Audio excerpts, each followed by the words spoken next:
Buenos días, hermanas. Continuamos con nuestra serie Los jueces de Israel. Vamos con el tema número 26 y se llama Ahora los madianitas. Ya terminamos de estudiar el capítulo 5, de hecho lo estudiamos muy rápidamente porque fue todo el cántico de Débora. Y vamos a empezar con el capítulo 6 de Jueces a partir del versículo 1.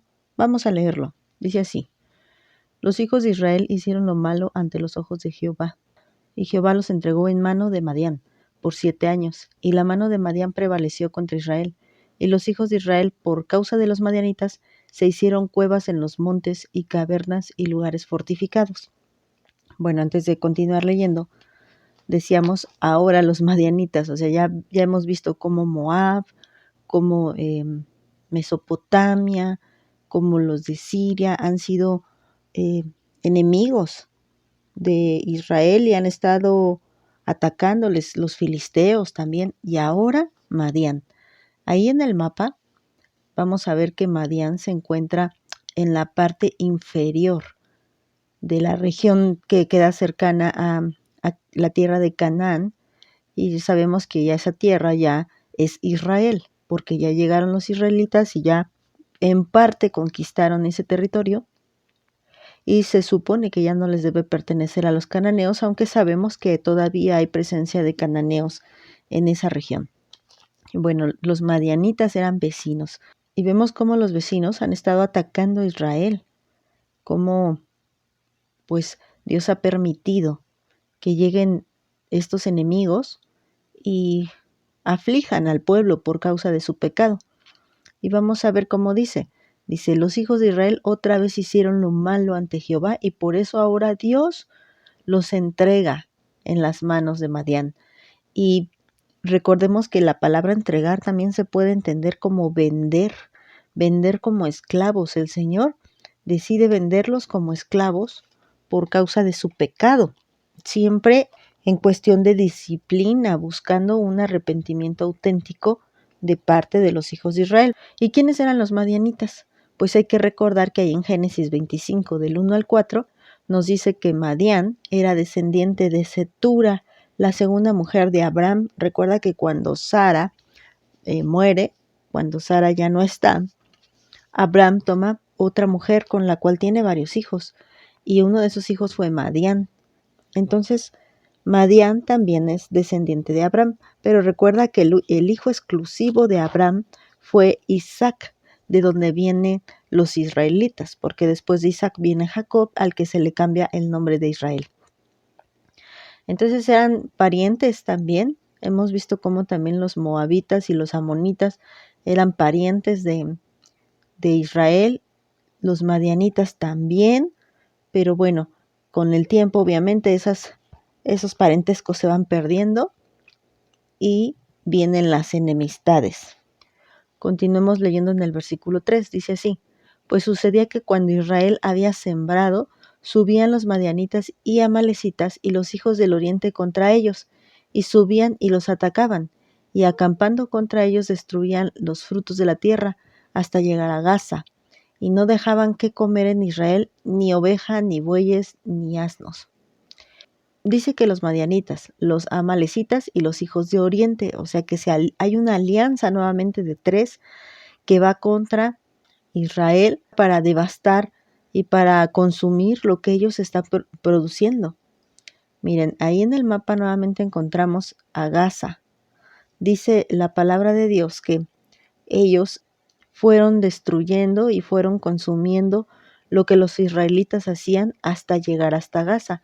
Ya sabemos que Madián está de este lado, esta parte inferior del mapa, y dice que los amalecitas, ubiquemos también a Amalek, y también no nos especifica quiénes son los hijos de Oriente, pero podemos entender que es la región este del mapa de los puntos cardinales. Bueno, continuemos leyendo. Versículo 5. Porque subían ellos y sus ganados y venían con sus tiendas en grande multitud como langostas. Ellos y sus camellos eran innumerables. Así venían a la tierra para devastarla. De este modo empobrecía Israel en gran manera por causa de Madián, y los hijos de Israel clamaron a Jehová. Y cuando los hijos de Israel clamaron a Jehová a causa de los madianitas, Jehová envió a los hijos de Israel un varón profeta, el cual les dijo: Así ha dicho Jehová, Dios de Israel: Yo os hice salir de Egipto, y yo os saqué de la casa de servidumbre. Los libré de la mano de los egipcios y de mano de todos los que les afligían, los cuales eché de delante de ustedes, y les di su tierra, y les dije: Yo soy Jehová su Dios. No teman a los dioses de los amorreos, en cuya tierra habitan, pero no han obedecido a mi voz. Y bueno, el Señor les está recordando que ya anteriormente Él les había dado la victoria contra estos enemigos. Recordemos también que ya hubo una batalla contra Amalek, que ya la vimos, y también recuerda que Moab había hecho alianza con Madián cuando Balac, rey de Moab, tuvo miedo de Israel. Recuerda ese momento en el que Balac contrata a Balaam, el falso profeta, el vidente, para que maldijera a Israel, pero no le funciona, no le sale, todo le sale al revés. Balaam, en lugar de dar una maldición, daba una bendición siempre a Israel, porque Israel en ese tiempo estaba haciendo las cosas conforme a Dios. Pero ¿qué pasa? Balaam le dice a Balac: la única forma de hacer caer a Israel es haciéndolo pecar. Y lo logran a través de sus mujeres, que lo seducen a fornicar y lo seducen a ir en contra de Dios, adorando ídolos ajenos. Y bueno, hubo una alianza con los madianitas y los moabitas. Esto lo vamos a ver en Números 22:4 y en Números 25:17 al 18. Y dice el Señor que aquí en su palabra que los israelitas nuevamente llegaron a tener esa enemistad con Madián, pero por causa del pecado. En el tiempo de Balaam no los pudieron maldecir porque ellos estaban haciendo la voluntad de Dios.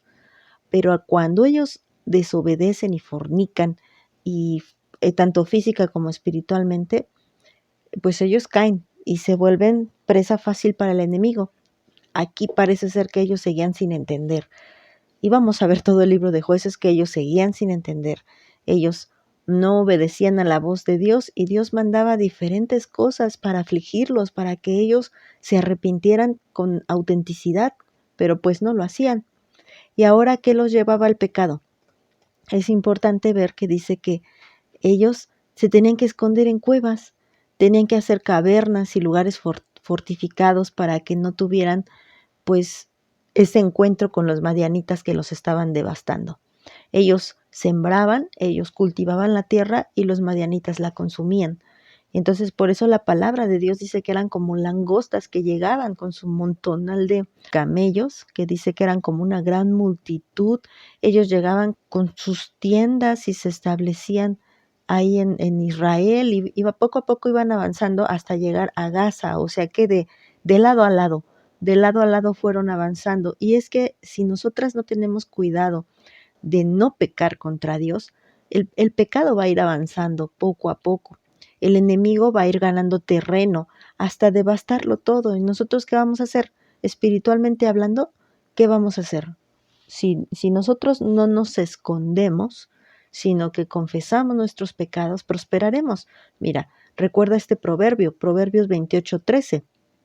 Dice así la palabra de Dios: el que encubre sus pecados no prosperará, mas el que los confiesa y los abandona hallará misericordia. Lo leí en la Biblia Las Américas. Entonces, ¿qué hacían ellos? Ellos encubrían sus pecados. En lugar de reconocer sus pecados delante de Dios, se escondían en cuevas, en cavernas, y hacían, dice, lugares fortificados para esconderse. Pero una cosa tenían que hacer: humillarse delante de Dios. Como dice aquí, confiésalos y abandónalos, y entonces hallarás misericordia. Pero ¿qué hacían ellos? Ellos se escondían. Ellos, en lugar de confesar su pecado, su idolatría, que era lo que constantemente estaban teniendo en su corazón, ellos apostataban de ese pacto que Dios ya había hecho con ellos.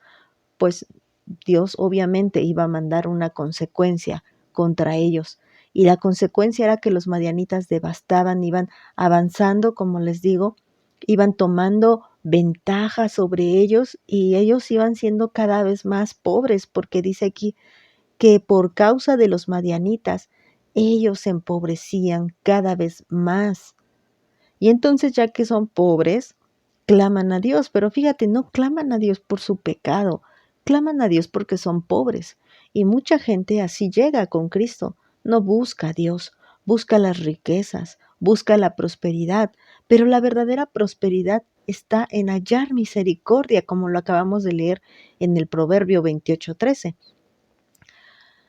No está en enriquecerte, no está en que te vaya muy bien con tus negocios. ¿De qué sirve que te vaya bien si el pecado sigue tomando ventaja y avanzando en tu vida y tú pues cada vez estás más devastada por causa de la maldad de la cual no te has arrepentido? Pero cuando nosotros nos arrepentimos y clamamos a Dios, Él es misericordioso. Dice la palabra de Dios que Él es fiel y justo para perdonarnos y limpiarnos de toda maldad.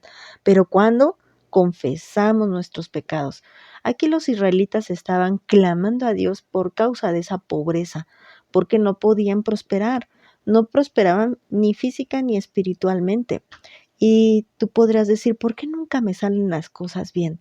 Bueno, habría que analizar si realmente andas en santidad delante de Dios o el pecado ha tomado terreno. Dios siempre va a tener misericordia de aquel que se arrepiente auténticamente. Y bueno, aquí para finalizar este tema, el Señor les recuerda lo que Él ya había hecho en Israel, cómo los había librado de mano de los egipcios y cómo los había librado pues de todos esos enemigos en los cuales ellos se enfrentaron durante su éxodo en el desierto. Pero dice, pero ustedes no han obedecido a mi voz. Entonces Dios puede darte muchas victorias. Sin lugar a dudas, Él es bueno y puede protegerte. Hay mucha gente que dice, yo mira, hago esto, hago el otro y no me ha pasado nada. Bueno, es que Dios es misericordioso y Dios es bueno, pero no siempre te vas a salir con la tuya. El pecado está avanzando y el pecado puede devastarte por completo hasta perderlo todo, hasta empobrecer espiritualmente y pues ahora sí que no tener nada delante del enemigo. Israel no tenía nada físicamente hablando con qué defenderse. De repente ellos se acordaban que Jehová era su Dios y clamaban a Él. Pero bueno, durante el tiempo en los que ellos andaban tranquilos y sin problemas, pues resulta que Jehová ya no era su Dios y ya eran los dioses de los amorreos, los dioses de los filisteos y los dioses de los moabitas y de los cananeos. El chiste es que ellos no tenían un auténtico corazón que amara a Dios. Si nosotras queremos ser libres de esta devastación espiritual que el pecado hace en nuestras vidas, Jehová en verdad debe de ser nuestro Dios y nosotras debemos de ser realmente obedientes a su voz. Que Dios les bendiga, hermanas.